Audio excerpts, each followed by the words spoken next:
Et le crash? Quoi, quel crash? Le crash boursier. Ce qui paraît qu'à New York, les mecs qui jettent par la fenêtre. Alors, qu'est-ce qu'on a à foutre, toi, t'habites au rez-de-chaussée? Les banques ne sont pas infaillibles. Un épargnant doit se poser la question, qu'est-ce qui se passe si ma banque fait faillite, quoi? Pourquoi se poser cette question? Car mieux vaut prévenir que guérir. Et comme la langue française est truffée de dictons précieux, je peux rajouter également que un homme averti en vaut deux.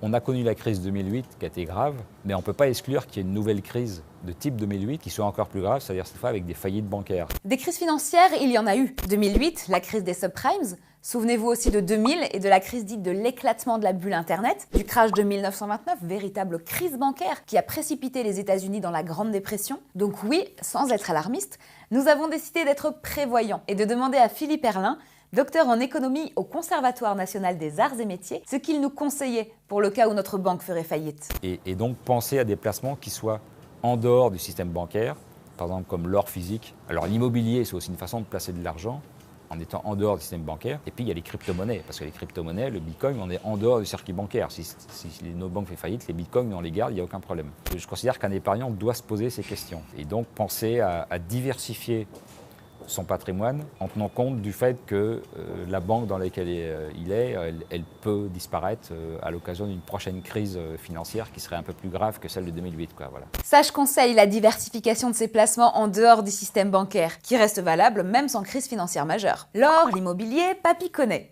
En revanche, les crypto-monnaies, papy connaît pas. La crypto-monnaie est une monnaie à 100% électronique, virtuelle, privé, qui permet d'acheter certains types de biens ou services sans détenir de compte bancaire, en dehors du système bancaire. Un placement évident, donc, si on envisage une crise entraînant la faillite des banques. La crypto-monnaie la plus connue est le Bitcoin. Elle représente 50% du marché. Mais aujourd'hui, il existe plus de 1000 crypto-monnaies qui s'avèrent être des planches de salut dans les pays émergents comme l'Afrique ou le Venezuela, par exemple. Les crypto-monnaies, c'est un vrai outil pour le développement, pour les pays émergents. Et dans les pays comme la France ou l'Europe, c'est plus utilisé comme moyen de placement. C'est-à-dire qu'il y a des gens qui mettent une partie de leur argent dans les crypto-monnaies parce qu'ils ont confiance dans le développement de cette économie, de cet écosystème, en se disant que ça va prendre de la valeur.